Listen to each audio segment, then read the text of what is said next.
अस्सलाम वालेकुम everyone and welcome back to our channel. जैसा कि हम जानते हैं कि एक क्रोमोसोम 2 क्रोमेटिड्स पर मुश्तमिल होता है जिनको हम कहते हैं sister chromatids.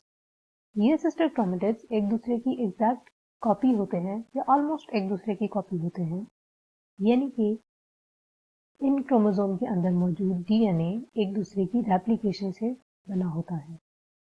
Now the question arises कि डीएनए को या क्रोमोसोम को अपनी ही जैसी एक और कॉपी बनाने की ज़रूरत क्यों पेश आई और वो ये काम कैसे करता है।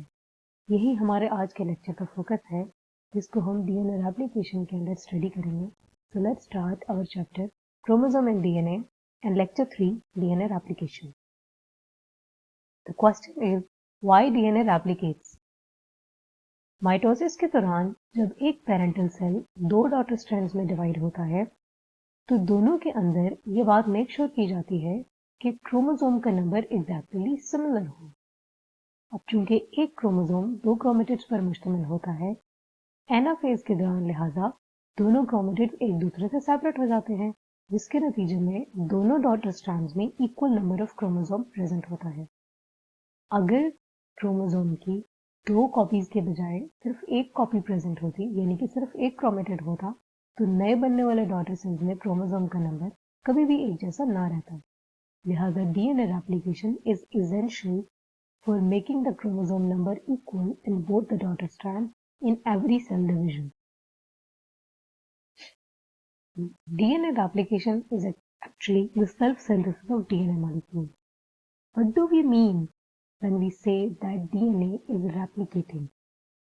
एक्चुअली जो डीएनए होता है वो एक डबल हेलिकल स्ट्रक्चर है, यानी कि डीएनए 2 स्ट्रैंड पर मुश्तमिल होता है जो कि एक दूसरे के कॉम्प्लीमेंट्री होते हैं। एक स्ट्रैंड 5 प्राइम टू 3 प्राइम और दूसरा स्ट्रैंड 3 प्राइम टू 5 प्राइम होता है। दोनों स्ट्रैंड्स की नाइट्रोजनस बेसिस के दरमियान हाइड्रोजन बॉन्डिंग प्रेजेंट होती है।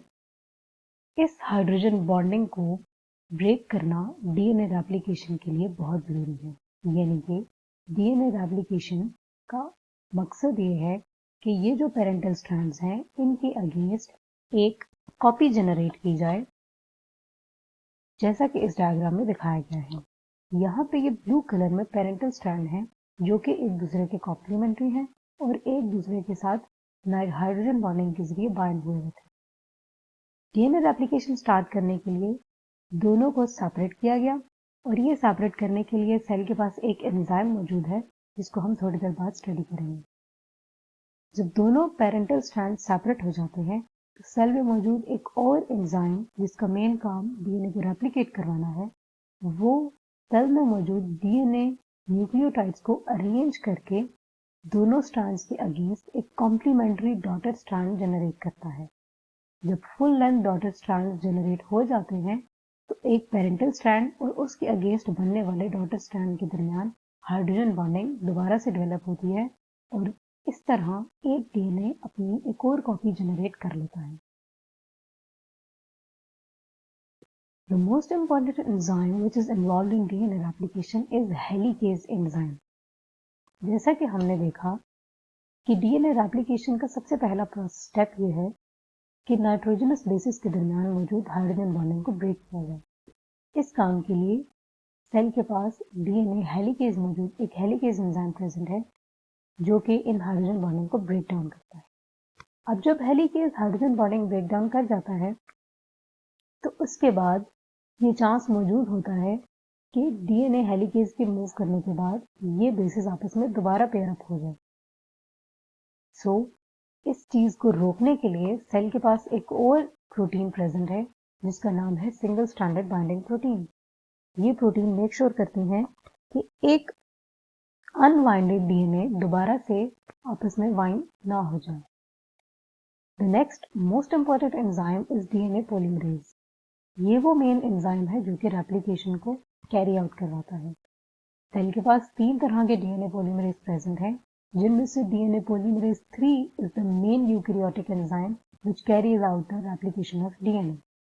अब डीएनए पॉलीमरेज के साथ इशू ये है कि ये रेप्लिकेशन स्टार्ट नहीं करवा सकता, ये सिर्फ ऑलरेडी स्टार्ट हुई हुई रेप्लिकेशन को कंटिन्यू करवा सकता है।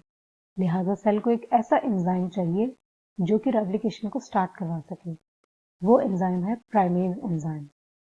प्राइमेज एंजाइम रेप्लिकेशन स्टार्ट करने के लिए एक प्राइमर जनरेट करता है जो कि डीएनए पॉलीमरेज रिकॉग्नाइज करता है और फिर उससे आगे रेप्लिकेशन को वो कंटिन्यू कर लेता है। एक और इम्पॉर्टेंट एंजाइम लाइगेज है जिसका काम है लाइगेशन करवाना।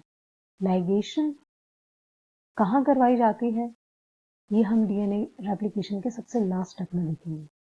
अपनी आसानी के लिए हमने डीएनए रेप्लिकेशन के 3 स्टेप्स बनाए हैं, जिनमें से पहला स्टेप इनिशिएशन फेज है।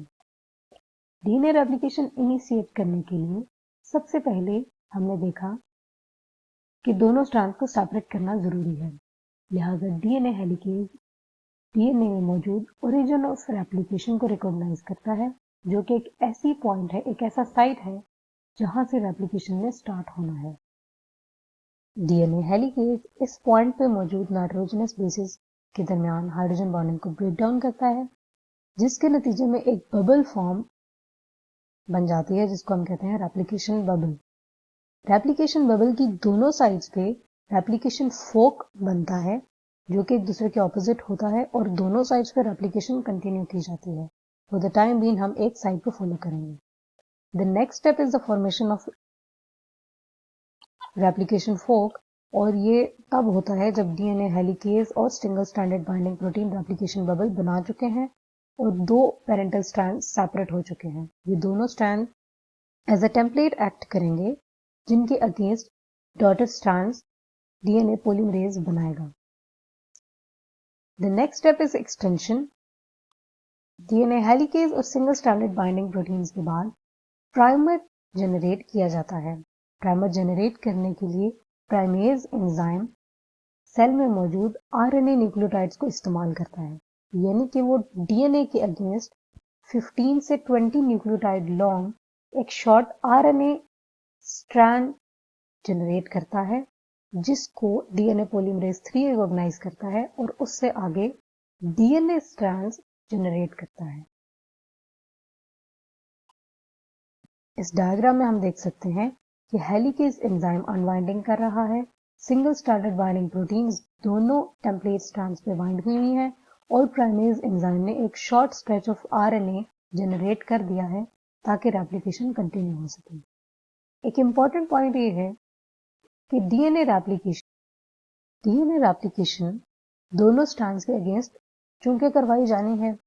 एक स्ट्रैंड 5 प्राइम टू 3 प्राइम है और दूसरा स्ट्रैंड 3 प्राइम टू 5 प्राइम है।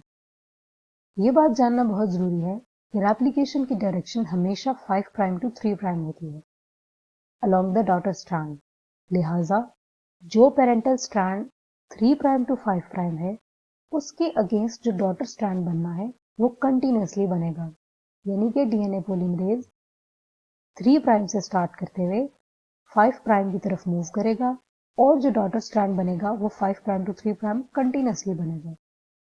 इसके ऑपोजिटली जो parental strand 5 prime to 3 prime है उसमें DNA polymerase replication 5 prime to 3 prime ही करेगा, लेकिन वो शॉर्ट स्ट्रेचेस बनाएगा, यानी कि वो बैकवर्ड मूव करेगा। वो एक 5 prime to 3 prime segment generate करेगा, उसके बाद वो पीछे आएगा और पीछे मौजूद डीएनए को रेप्लिकेट करके यहाँ तक जाएगा, देन वो मजीद पीछे आएगा और शॉर्ट स्ट्रेचेस जनरेट करेगा।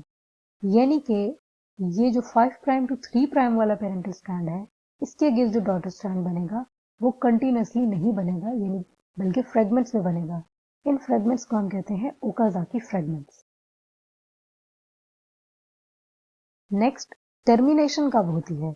जब फुल लेंथ डीएनए रेप्लिकेट हो जाता है दोनों स्ट्रैंड्स पे, तो टर्मिनेशन तब होती है जब आपका डीएनए फुल लेंथ रेप्लिकेट हो चुका होता है। उसके लिए सबसे इंपॉर्टेंट एंजाइम जो हमने पढ़ा था वो था DNA ligase enzyme. DNA ligase क्या करेगा? इन ओकाज़ाकी फ्रेगमेंट्स को आपस में लाइगेट करेगा। एक और इम्पॉर्टेंट टर्मिनेशन स्टेप जो होना है वो ये है कि प्राइमेज ने जो प्राइमर सिंथेसाइज किया था वो आरएनए न्यूक्लियोटाइड्स पर मुश्तमिल था। हमें तो डीएनए स्ट्रैंड चाहिए, लिहाजा ये जरूरी है कि वो जो आरएनए प्राइमर है उसको डीएनए न्यूक्लियोटाइड्स के साथ सब्स्टिट्यूट किया जाए। ये काम करने के लिए सेल के पास डीएनए पॉलीमरेज प्रेजेंट है। जो क्या डीएनए पॉलीमरेज 1 प्रेजेंट है वो ये काम करता है कि आरएनए प्राइमर को डीएनए न्यूक्लियोटाइड्स के साथ सब्स्टिट्यूट कर देता है। टर्मिनेशन फेज में डीएनए पॉलीमरेज 3 ही एक और काम करता है और वो है प्रूफ रीडिंग, यानी कि वो जो नए डॉटर स्ट्रैंड्स हैं उनमें किसी गलती को चेक करता है और अगर वो कोई मिस्टेक ढूंढ लेता है तो वो उसको ठीक कर देता है। यानी कि कोई गलत बेस पेयर अगर वो ढूंढ ले ए के अगेंस्ट, टी के अगेंस्ट, सी या जी के अगेंस्ट, तो वो उसकी करेक्शन भी कैरी आउट कर देता है। ये था डीएनए रेप्लिकेशन का एक छोटा सा overview. If you have any question, feel free to ask them in comments. Till then, take care.